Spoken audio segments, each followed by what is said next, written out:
হাজির হলাম রান্নার ভিডিও নিয়ে। হে গাইস, আসসালামু আলাইকুম। কেমন আছেন সবাই? আশা করছি সবাই ভালো আছেন। আজকের রেসিপিতে আমি দেখাবো লেয়ার মুরগি ভুনা আর চিংড়ি মাছ দিয়ে মিষ্টি কুমড়ার তরকারি। আশা করছি আপনাদের কাছে ভালো লাগবে।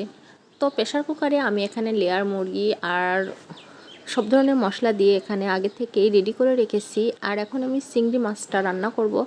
সেজন্য একটা প্যানে পর্যাপ্ত পরিমাণে তেল দিয়ে পরিমাণ মতো পেঁয়াজ কাঁচামরিচ দিয়ে ভেজে নিচ্ছি।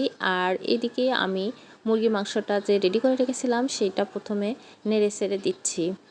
আদা রসুন বাটা দিতে ভুলে গিয়েছিলাম, তাই 2 টেবিল চামচ পরিমাণ আদা রসুন বাটা দিয়ে ভালোভাবে নেড়ে চেড়ে নিয়েছি। আসলে প্রেশার কুকারে রান্না করলেও আমি 10 মিনিট মতো আগে কষিয়ে নিব। মাঝে মাঝে নেড়ে চেড়ে দিচ্ছি আর পাশাপাশি আমি চিংড়ি মাছের তরকারি রান্নার প্রিপারেশানটা নিচ্ছি। এখানে আমি এখন পরিমাণ মতো সব মশলাগুলো দিয়ে দিচ্ছি।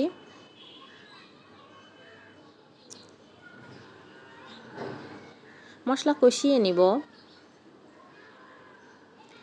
আগে থেকে কেটে ধুয়ে পরিষ্কার করে রাখা চিংড়ি মাছগুলো দিয়ে দিচ্ছি। নেড়ে চেড়ে দিচ্ছি মশলার সাথে। 5 মিনিট চিংড়ি মাছ কষিয়ে নিব।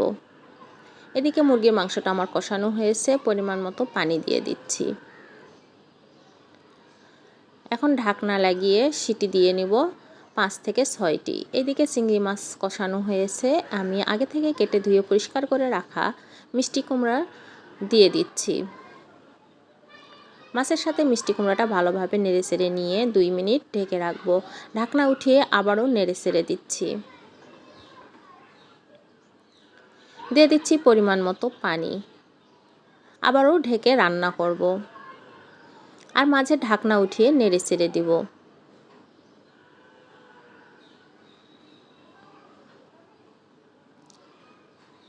মিষ্টি কুমড়াটা কিন্তু আমার রান্না হয়েছে, একটু নেড়ে চেড়ে উল্টিয়ে পাল্টিয়ে নিচ্ছি। এখন চুলা অফ করে দেব। এখন মিষ্টি কুমড়ার তরকারিটা একটা বাটিতে উঠিয়ে নিচ্ছি। এই তরকারিটা কিন্তু অনেক মজা হয়েছিল। যদি ভালো লাগে বাসায় একবারের জন্যও ট্রাই করে দেখতে পারেন। আশা করছি আপনাদের কাছেও অনেক ভালো লাগবে। দেখুন কত সুন্দর কালার এসেছে।